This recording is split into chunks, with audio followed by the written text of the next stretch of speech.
Hey everyone, Sass right here with more weapon stories for you. We just got through reading the one-handed swords and now I'm recording the two-handed swords. So, let's get this going.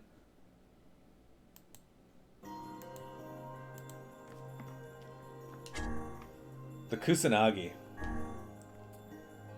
The shield left hanging on the wall was covered in dust. The blade left in its scabbard had rusted over. The techniques I hadn't used were forgotten. The body I was to train was left to grow soft. I had lost the will to practice discipline. I thought things would end without a single word said. I pretended not to see violence inflicted by others. I had given up, assuming things would never change. I believed there was no way to oppose such a great power. I sneered at hearts that tried to believe anyway. I laughed, thinking them brainless fools. Those were the thoughts I had taken refuge in. I had given up, believing nothing was possible in the end. I lamented the foolishness and ugliness of it all. My life had lost its meaning. I had lost sight of those who were precious to me. I could not believe in their kindness. I was unable to save them from the grief that tore at their hearts. I had forgotten the courage it takes to protect the smallest of joys. I believed my words would never reach you. Acts of Beheading. There was once a ritual gathering of spirits held on the night of the 10th full moon of the year. During the ceremony, they would gather on the shores of a lake and boast to one another of all the evil deeds they had performed during the year. The first spirit took great joy in telling of the unfathomably cruel ways she had killed some of the finest soldiers in the land. Over the years, she had transformed her shape into a lady of the night and called out to various men, then tore off every last piece of their body when they came to her bed. The soldiers, ashamed their skills could not save them, shed bitter tears as they died, and the spirit claimed they were the most delicious thing she had ever tasted. The next spirit regaled the others with a story of cunning and guile. One night she threw a small boy into a bog. When his older sister came to rescue him, she too sank into the murk.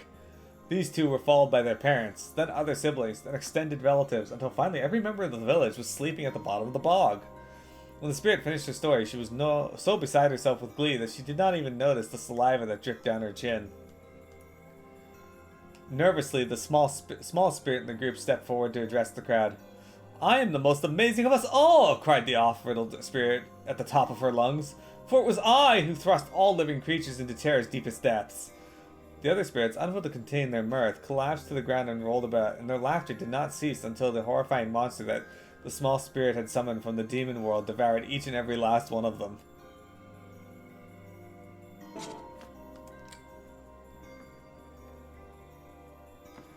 The Fang of the Twins. We've been together since we were born. We're together when we eat, when we sleep, when we dream. We share everything. We share the milk we get from Mommy and the nice things Daddy says to us. But we're not together when we die. Daddy took me and cut off my head, and Mommy took my sister and cut off her head. But it's okay.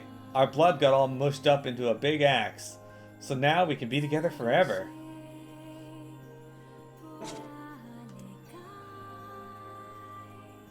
The Vile Axe. The girl stares at the sight before her. Her father lies nearby, carved to pieces by countless blades. Her mother also lies dying, as well as her newborn baby brother. All had suffered terribly in their final moments, and the girl can do nothing but cry as she stares at the three soldiers who have murdered her only family. Years later, the girl reappears, her visage made strong by her vow for revenge. The first soldier had grown so fat that the buttons on his uniform could barely contain his girth. The girl approaches him and claims to know an easy way to lose weight. On the pretext of an examination, she has him lie down on a bed before suddenly hacking off his arms and legs with an axe. The remaining lump of the soldier screams and attempts to wriggle away, but the girl pins him down and tells him he still has parts he can lose. Sometimes later, the girl sits in front of the now rounded torso and smiles. "There we are," she whispers. "Look how nice and slim you are." The second soldier is a peerless Lothario. Each night a new woman is invited to his manor to spend the night.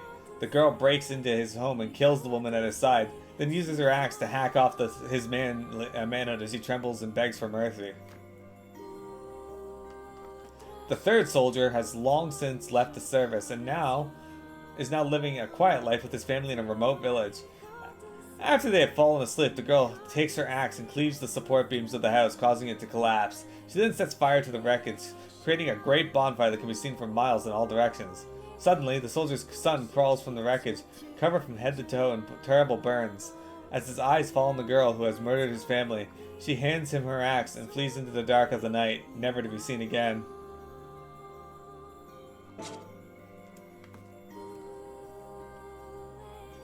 Beast Lord. Long, long ago in a faraway kingdom there were 3 brothers. The eldest brother was a king who ruled over the nation entire. He was the most terrifying king, feared by all. Each day the king would select one of his subjects to execute as a sacrifice. This day he chopped off a mother's head and forced her family to watch. The head spun 3 times as it flew through the air before landing next to the head of her son, who the king had previously killed. Oh, the horror of it all. But the king merely watched the sight unfold before him and laughed in a most unsettling voice. One day, the king contracted an illness most dire, one which caused his body to rot while he was still alive. But though diseased, the king would still drag his decaying flesh to the executions all the same. His retainers dared not defy their king, so they continued to kill day after day after day after day. In the end, the king rotted and died. His was a disgusting, foul, rotten death, but his retainers continued carrying out executions before the king's rotted corpse every day. Every day, killing. Every day the rotted king and the rotted retainers and the rotted citizens and the rotted you.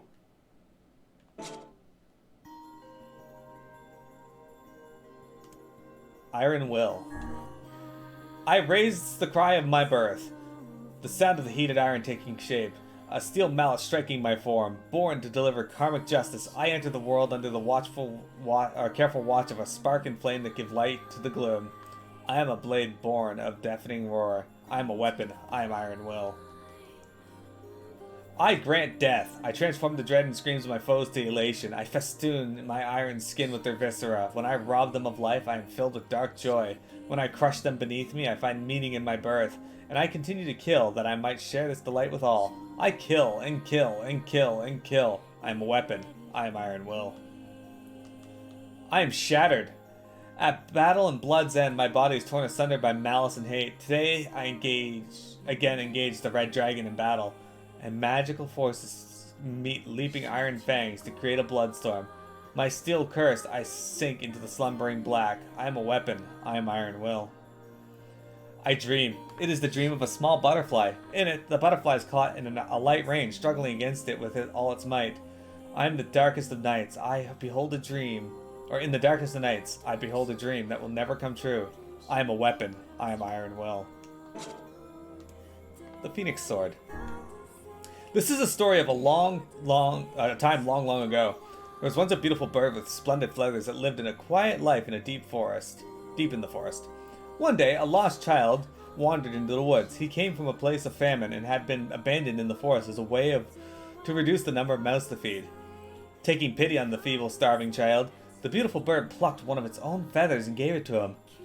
When he returned home, his family was overjoyed by the feather and permitted him to live with them once more.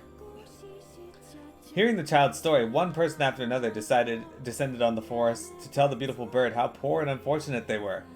Each time the bird would pluck a feather and give it away, until it had no more to give, and its once beautiful visage had become shabby beyond recognition. But the shabby bird had no regrets. One day, the original child appeared before the shabby bird, which was featherless and freezing in the cold.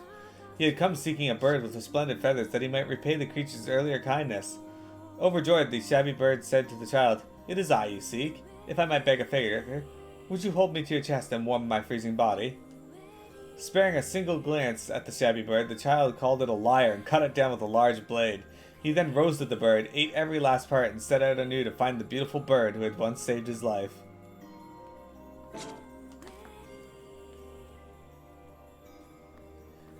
Labyrinth Song. It was a beast that lived in a cavern's deepest, most untouched depths. It had massive horns, a body like steel, breath of scorching fire. The peace-loving villagers hated this monstrous beast with the head of a bull and the body of a human. They feared it, and soon the beast came to be known as the Minotaur of the Labyrinth. Contrary to its terrifying appearance, the Minotaur was exceptionally kind. Not only did it refrain from harming other creatures, it took great care not to trample flowers beneath its oafish feet while it walked. Indeed, the reason it lived so deep in the cavern was to avoid frightening the villagers. One day, a lost girl wandered into the beast's cavern. Frightened by the sight of it, she cried so hard she eventually passed out, which left the beast to quite the quandary. I have no choice, the beast finally said. I must take the poor thing back to the village, for her mother and father would be terribly worried. 2 days after the girl vanished, her panicked parents found her sleeping soundly in the front of their home. On the ground a short distance away was the dead body of the Minotaur. It had been impaled by several wounds, or swords, and the blood scattered around it held an almost otherworldly quality. Yet there was no indication the beast had attacked the girl. In fact, it looked as though it had been trying to place as much distance between itself and her as possible, so as to not dirty her with its blood. Almost as if it didn't want her to be afraid. And then, having curled up to mate itself as small as possible, the monster died. Fool's Lament. Memoir, June 6, 2003, approximately 1500. A massive white humanoid, initially called the Weapon, but since renamed the Giant, falls from the sky above Tokyo Shinjuku Ward, inflicting tremendous damage. At the same time, a large red creature, henceforth referred to as the Dragon, appeared and engages the Giant in combat, though both the nature of his attacks and the utility remain unclear. As the Self-Defense Force contemplates methods by which they might attack the target, the government establishes a Bureau of Emergency Countermeasures. June 12, 2003, approximately 1600 hours. The Giant, which was locked in combat with the Dragon, suddenly begins to collapse for reasons unknown. The Dragon is then shot down by the 6th Division, 303rd Squadron of the Air Self-Defense Force. No official records exist of who issued the order to attack the Dragon. Work has begun to retrieve the remains of both the Giant and the Dragon, but no official verification has ever been made regarding which organization performed the retrieval. Memoir, December 2003. The first case of white chlorination syndrome was confirmed in Tokyo's Shinjuku Ward. Memoir, July 2004. Humans continue to turn violent due to white chlorination syndrome, with fighting growing increasingly intense in infected regions. With the cause of the disease still unclear, the infected are isolated. Violent riots suppressed by force, main thoroughfares are sealed and rail transportation is halted, later leading to all of Shinjuku being sealed off.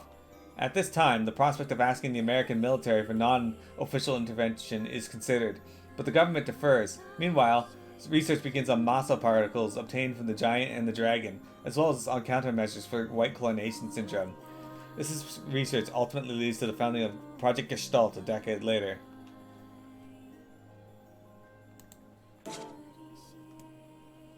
Virtuous Treaty.